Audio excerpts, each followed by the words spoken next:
Good afternoon.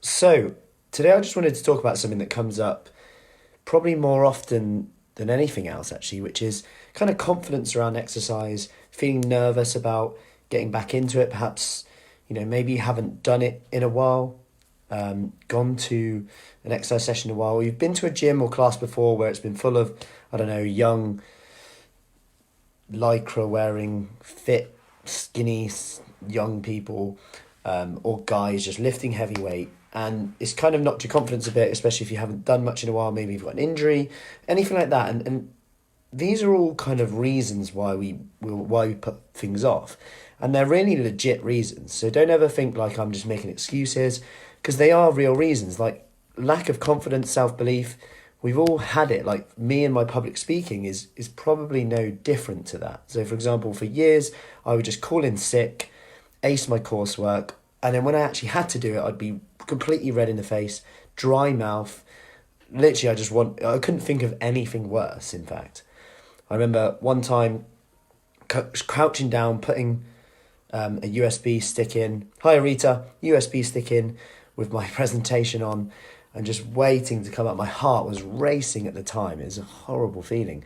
Yet it all comes from kind of our own beliefs, our own self-confidence. And I want to talk about this because I think it's neglected a lot, and often people who have these thoughts think that they're the only one having them and that everyone else who is there doesn't have them. And I can say now, dealing with hundreds of women who've come to our program and gone through it, nearly everyone says the same thing. Hi Matt, I'm really, really nervous about starting, having kind of wobble a bit. What do I do when I get there?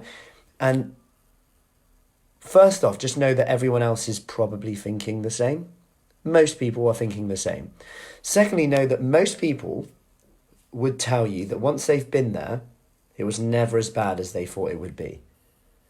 And in fact, they're surprised how much they could do. And I'm bringing this up because I received a message yesterday from someone who said, I cannot believe how much I've done, even in 3 days. So from 3 days, the last 3 days, so they've gone from, hi Angie, they've gone from, there's no way I'll be able to do this. I don't think I'll be able to exercise. I'm a bit nervous about starting. My food's all over the place to, oh my God, I've done an exercise session. So if you put things in really simple terms, I've turned up. I met you, we went over a plan. I've turned up to an exercise session.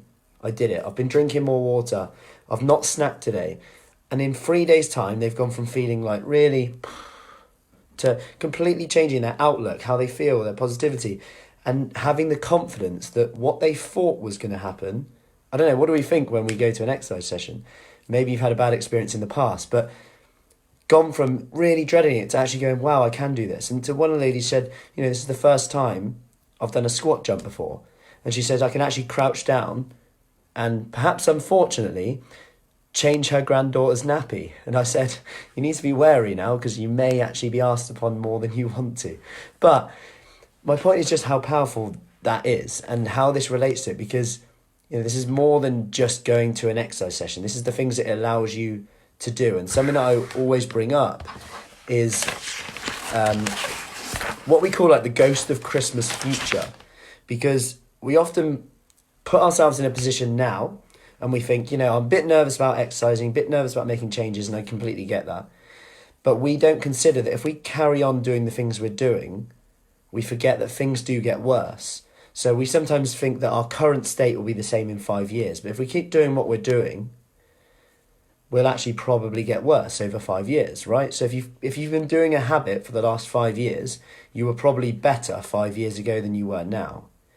My point is here, when you look at the ghost of Christmas future, in 5 years' time, if nothing changes, when you ask the question, what happens if I keep listening to that voice in my head? Because that's all it is. It's just a voice saying, I'm not fit enough. I won't be able to do it. What happens then? Because when you actually look at it, maybe that's harder than actually facing the fear. And it's a bit like, and this, they didn't mean to do it. I remember when I was public speaking, I was doing a presentation at university, and the lecturer said, what do you want to do when you're older? And it's almost like this ghost of Christmas future question. And I was like, well, I want to work in nutrition and talk. And it's like, you can know all the information in the world, but if you cannot speak and you're too nervous or can't stand up and talk, you're not going to be able to do anything. And that kind of hit me when I thought about just how, someone who's had an eating disorder, when I think about all the information out there, how sometimes people who are really confident, I guess, are talking about stuff which just has no scientific background, selling some supplements, stuff like that. And when I think about that riles me up to the extent where I don't even care if I'm confident or not. The drawbacks of not doing it are too high and the benefits are too good to miss out. And if you can relate that to your fitness journey, your nutrition habits, you might just get some leverage which motivates you to the extent where any of those fears you'll laugh at. Because when you think about it, when you're on your deathbed and you think about the fears you had about certain things like public speaking, you'll just laugh at it really. And you'll go, wow, did I really think that? So anyway, that was a bit of a ramble, but I hope that helps. Have a great day. If you also would like, if you're still on now, you might be interesting, a little live workout that you can do from laying down or just standing up. It's 5 minutes long. I'll post it in the comments. Let me know how you get on with that. And that's just something you can just start from home, because some of the ladies, they don't like to do it, come to the session straight away. So, if they want to do it from home, that's all good too. So I'm going to post one in the comments. Hope that helps. Any questions, let me know.